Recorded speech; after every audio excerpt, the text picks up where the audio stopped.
हरियाणा और जम्मू कश्मीर में किसकी सरकार बनेगी, नतीजे आने में अब बस कुछ ही वक्त बचा हुआ है।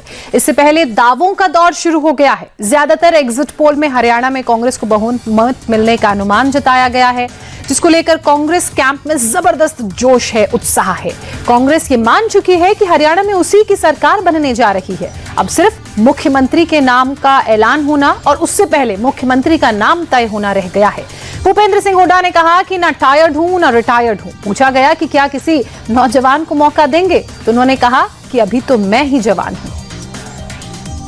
एग्जिट पोल तो कल आए हुए ना, और ना तो एक महीने से हम कह रहे हैं कि हरियाणा के लोग फैसला कर चुके हैं, छत्तीसगढ़ी, कि हरियाणा में अब की बार कांग्रेस की सरकार। तो अब तो मंत्री की बात नहीं, मुख्यमंत्री की बात करो आप। लाडवा भी लग रहा है। हाँ, फंसी भी है।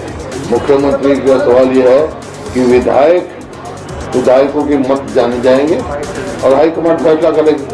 जिसको फैसला होगा सबको मान्य होगा। हाँ, मैं टायर्ड हूँ ना रिटायर्ड हूँ। नौजवानों को मौका देंगे क्या? मैं क्या लगता हूँ आपको?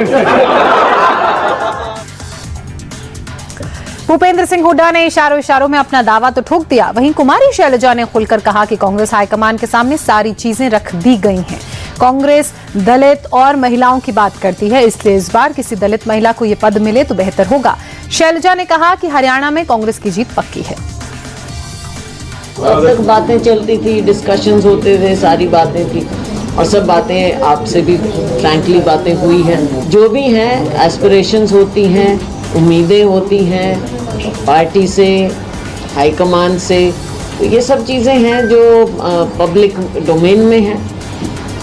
इन बातों को चाहे आप दलित की बात करें, चाहे आप महिला की बात करें या कोई भी बात करें आप, ये सब बातें हैं जो लोगों की उम्मीदें भी होती हैं।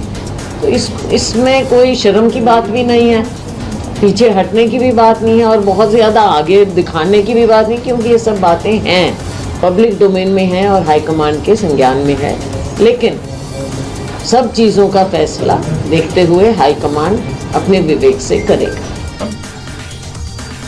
दूसरी तरफ बीजेपी नेता अनिल विज बीजेपी की जीत के जश्न की तैयारी में जुट गए हैं। उन्होंने कहा कि हुड्डा अगर कुछ देर के लिए खुश होना चाहते हैं तो हो ले, उन्हें पता चल जाएगा कि कौन कितने पानी में है। सुनिए। थोड़ा ही समय रह गया, हुड्डा साहब को अपनी हैसियत तो नजर आ जाएगी। रिजल्ट निकलने तो पता लग जाएगा सब। यहाँ पर तो सब कुछ जनता करती है, तैयारियां तो जनता कर रही है। जनता से पूछे जाओगे कि किस प्रकार की तैयारियां करनी है और किस प्रकार से जश्न को बनाना है। हरियाणा में जहां एक तरफ नतीजों से पहले दावों का दौर शुरू है, तो वहीं बिहार में बंगला पर सियासत गर्मा गई है। पूर्व डिप्टी सीएम तेजस्वी यादव ने कुर्सी छोड़ने के करीब 9 महीने बाद बंगला खाली कर दिया, जिसके बाद से एक विवाद शुरू हो गया। आरोप ये लगाया जा रहा है कि सरकारी बंगले से कई एसी, सोफे और बेड गायब हैं, जिसको लेकर बीजेपी पर तेजस्वी पर हमलावर होने का जो तस्वीरें हैं वो लगातार सामने आ रही हैं। केंद्रीय मंत्री गिरिराज सिंह ने तेजस्वी यादव पर एफआईआर दर्ज तक कराने की मांग की है। तेजस्वी जी के ऊपर था कि घर के सामान उठा के ले गए, ईटा पत्थर तक उठा के ले गए, बाथरूम ले गए, जिम ले गए, क्या नहीं ले गए, क्या क्या ले गए, ये तो अब जांच का विषय है। इस पर जांच होनी चाहिए कि अब तक उप मुख्यमंत्री, बिहार में एक ऐसी मुख्यमंत्री ने किया था कि सारे मकानों को आइडेंटिफाई कर दिया था, मार्क कर दिया था कि कौन उप मुख्यमंत्री का है, कौन मुख्यमंत्री, कौन मंत्री का। वैसी स्थिति में उप मुख्यमंत्री के उक्त बंगले पर कितने पैसे खर्च हुए और कौन कौन सामान बचा है, इसकी जांच होनी चाहिए, एफआईआर होनी चाहिए। पिताजी तो केवल चारा खाया था, ये तो ईटा भी लिखा गए। जहां एक तरफ तेजस्वी यादव पर बीजेपी सरकारी बंगले से सामान चोरी करने का आरोप लगा रही है, तो वहीं आरजेडी तेजस्वी यादव के बचाव में कूद गई है। आरजेडी के प्रवक्ता मृत्युंजय तिवारी ने बीजेपी पर घटिया और ओछी राजनीति करने का आरोप लगाया है। श्री तेजस्वी यादव जी ने जो उप मुख्यमंत्री रहते हुए बंगला मिला था उसे खाली कर दिया। अब बीजेपी घटिया सियासत कर रही है, ओछी राजनीति कर रही है।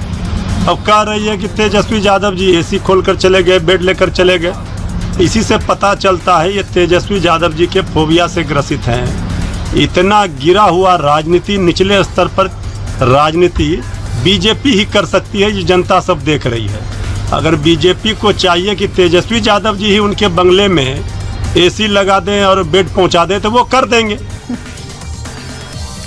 प्लान फॉर जॉब मामले में राउज एवेन्यू कोर्ट से जमानत मिलने पर तेजस्वी यादव ने बीजेपी पर निशाना साधा और कहा कि ये मामला पूरा राजनीतिक है, केस में कोई दम नहीं है। साथ ही उन्होंने बीजेपी पर जांच एजेंसियों के गलत इस्तेमाल का भी आरोप लगाया। सब लोग जान रहे हैं कि पॉलिटिकल वेंडेटा के हिसाब से ये केसेस किए गए। हम लोगों को न्यायालय पे पूरा भरोसा है और आज हम लोगों को जो है बेल न्यायालय ने दिया है और ये पूरी तरीके से जो है राजनीतिक साजिश षड्यंत्र जो है वो बार बार ये लोग करते रहते हैं और जितने एजेंसी हैं उनका दुरुपयोग करते हैं। तो कहीं भी इस केस में मुकदमे में दम नहीं है और हम लोगों की जीत तय है। अरविंद केजरीवाल ने दिल्ली की सड़क और ईडी की कार्रवाई को लेकर एक बार फिर से केंद्र सरकार पर निशाना साधा और कहा कि पिछले 1 साल से सरकार को डीरेल करने की कोशिश की जा रही है। बीजेपी ने सारी ताकत एक पार्टी को खत्म करने में लगाई है। साथ ही उन्होंने ये भी कहा कि हमने कोई गलत काम नहीं किया है तो डरें क्यों।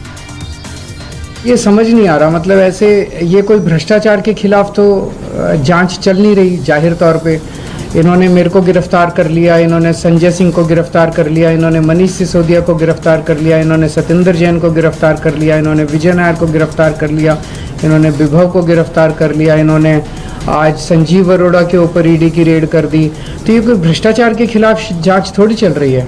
ये तो ऐसे लग रहा है जैसे प्रधानमंत्री जी एक पार्टी के पीछे पड़ गए हैं बुरी तरह से और जितनी उनके पास ताकत है, एजेंसीज हैं, रिसोर्सेज हैं, सारे के सारे रिसोर्सेज एक पार्टी को और उसके नेताओं को ख़त्म करने के ऊपर लगा दिए हैं। लेकिन हमारे साथ भगवान है, हमारे साथ शक्ति है, तो हमने कोई गलत काम नहीं किया तो हम किस बात से डरेंगे।